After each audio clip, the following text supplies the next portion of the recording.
updates on California. You can't even imagine the magnitude of the devastation. As the wildfires continue to wreak havoc in Los Angeles County. President-elect Donald Trump's hardline stance on immigration. That just because somebody is a U.S. citizen and an immigrant, that does not mean that they are safe. The growing concerns of the immigrant population. And a local farmers market. A lot of people seem happy, and there's a lot of families, which I like. So. And its unique atmosphere. These stories and more coming up on Newsbreak. Hello, South Florida. I'm Julian Liscano. And I'm Alejandro Marquina. Today is Friday, January 10th, 2025. Live from the Lee Caplin School of Journalism and Media in North Miami, this is Caplin News. The death tolls rising to at least 10 this morning as the fires break out in Southern California. Tens of thousands have been urged to evacuate since the fire sparked earlier this week. Entire neighborhoods and historic landmarks destroyed. As CNN's Maribel Gonzalez reports, this is likely to be the costliest fire in U.S. history. He'll be fine. I'll be here when you guys come back. And he said his house would be here.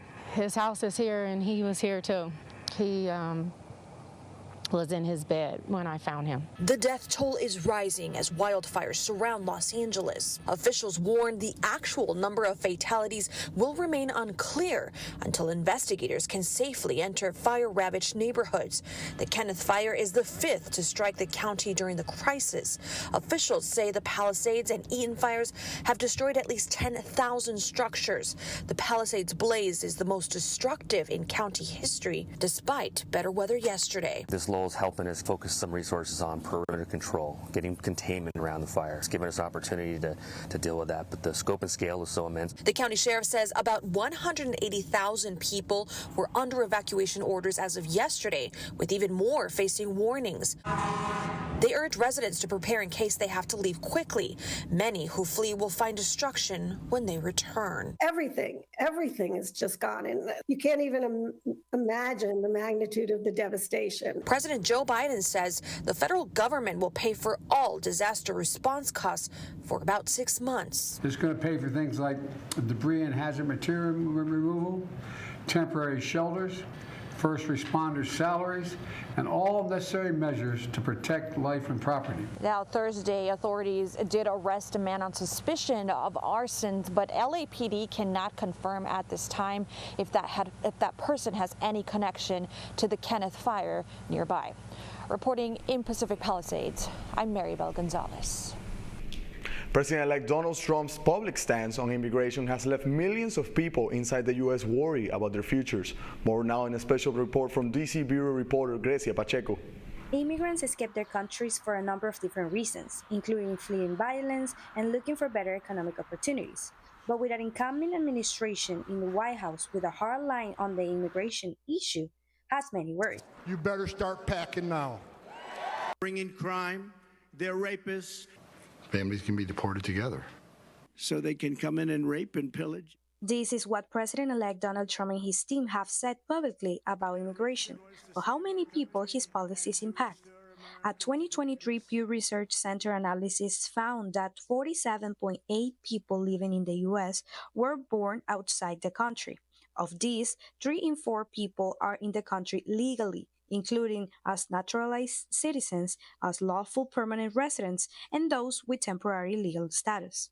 The remaining 1 in 4 are likely undocumented, often facing the greatest challenges. Threats such as family separation, zero-tolerance policy, profiling, and potential military involvement in deportations disproportionately impact the Latino community. With over 60 million self-identified Latinos in the U.S., they represent the largest immigrant group. For Latinos and the nation, the economy and the immigration were key issues in this presidential election. According to UNIDO's U.S. poll, 36 million Latinos were eligible to vote. Democrats won 56% of the Latino vote, but the margin was narrower than in 2020, reflecting increased support for President-elect Donald Trump. Roman Palomares, national president of the League of United Latin American Citizens, or best called LULAC, explained why more Latinos supported Trump in this election cycle. Okay, after COVID, there was a period there where a lot of people didn't work, and then inflation started. And the prices went up. The main message that they were hearing from one of the candidates, okay? And the candidate was Trump. To explain that not only undocumented immigrants to be concerned about the threats, I spoke with Laura Kelly, an immigration attorney who is part of the American Immigration Lawyers Association in South Florida. The Trump administration in the prior term created a program to denaturalize some citizens, and that was by looking at their past applications to find any discrepancy in applications in order to go through the process of denaturalizing them. So I want to be clear that just because somebody is a U.S. citizen and an immigrant, that does not mean that they are safe from what the Trump administration may do. Juan Proaño, CEO of LULAC, explains the possible impact a massive deportation could have in the country. One of the big considerations that we need to have is just, again, the economic impact. Latinos contribute over $3.2 trillion to the economy. We spend over $3.4 trillion. We spend more than we actually make. What would happen to the classroom of your child? Their mom may be undocumented, their father may be undocumented. The person that is cutting your lawn, it would have significant impacts.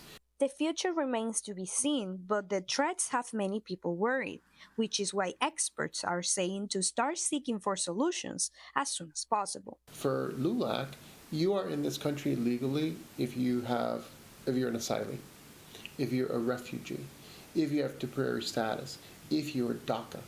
For Republicans, they don't view them as legal. They view them as illegal. But I do think that there is a lot of legitimate concern for what faces all immigrants in this country as a result of this election.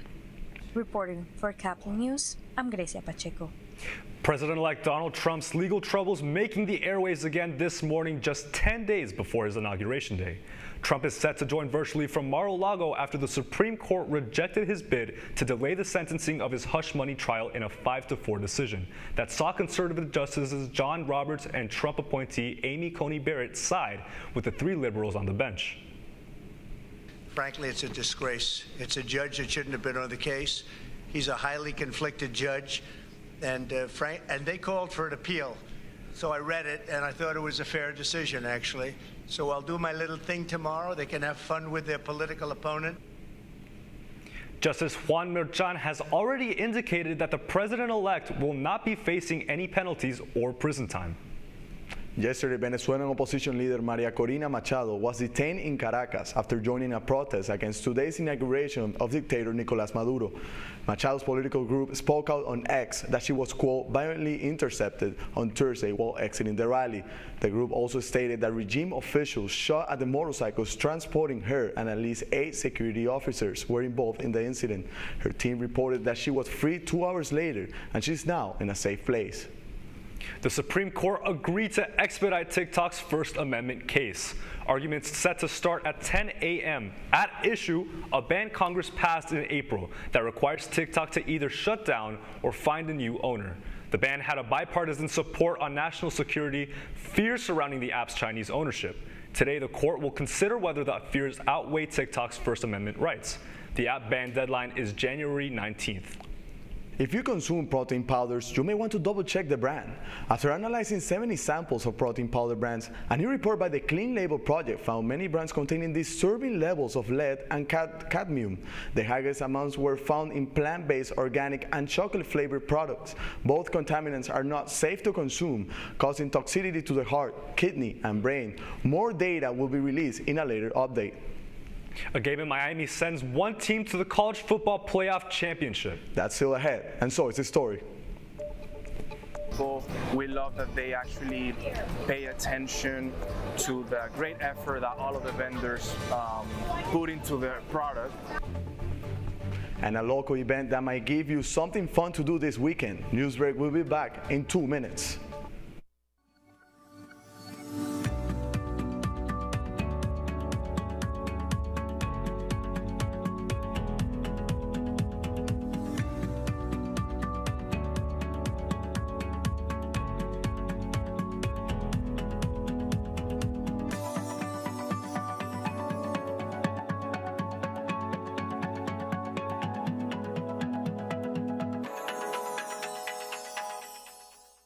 See us dream.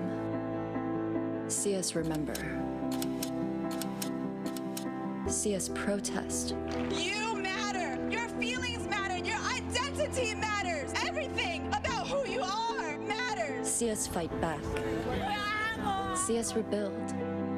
See us shatter stereotypes. See us inspire. See us united. See us now.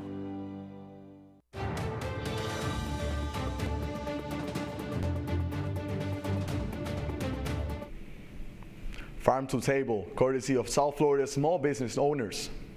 Tomorrow and every Saturday, locals will gather to enjoy the Miami Lakes Farmers Market. Caplin News reporter Kelly Sanchez spoke to vendors and customers about the vibrant market. Nestled in the heart of Miami Lakes, the Miami Lakes Farmers Market has fresh produce, natural juices, flowers, baked goods, and handmade accessories. Friends, family, and pets attend the farmers market every week. I like more of an immersive experience with my customers so that they are not only buying a product and going away with it.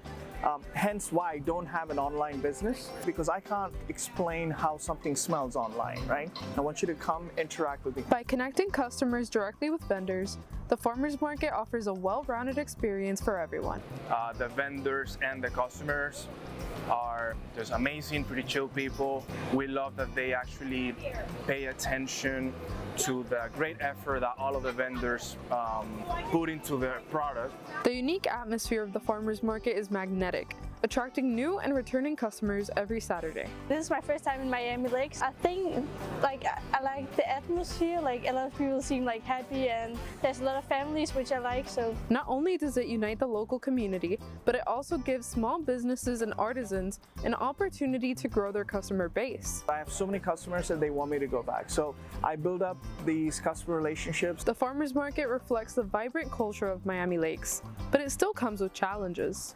Sometimes the heat could be challenging, but I remember last summer actually was one of the slowest days, but we actually met someone that ended up buying a pretty good amount in 2-3 months after that. So there's really nothing like a bad day. It's more like if you're consistent, everything will pay off with time. So that's great.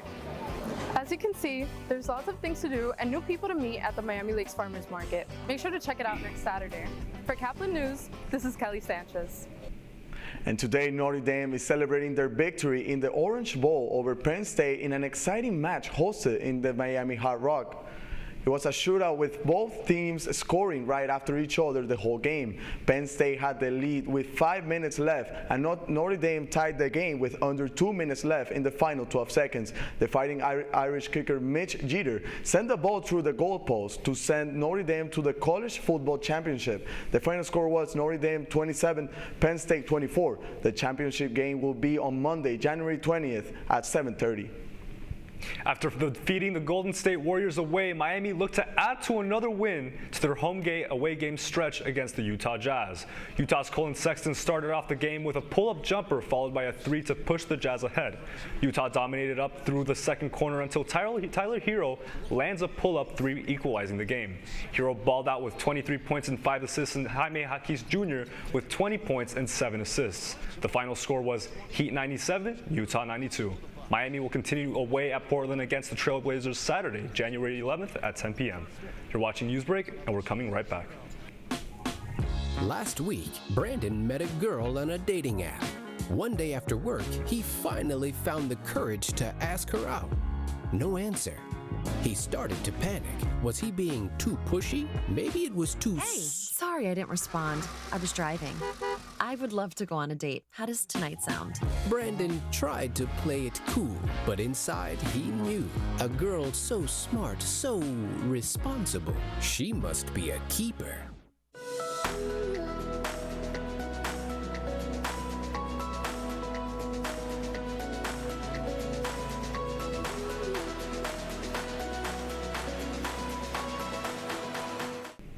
Now that's all the time we have for Newsbreak. Thank you guys so much for watching. I'm Julian Lescano. And I'm Alejandro Marquina. Get more news anytime at caplinnews.fiu.edu.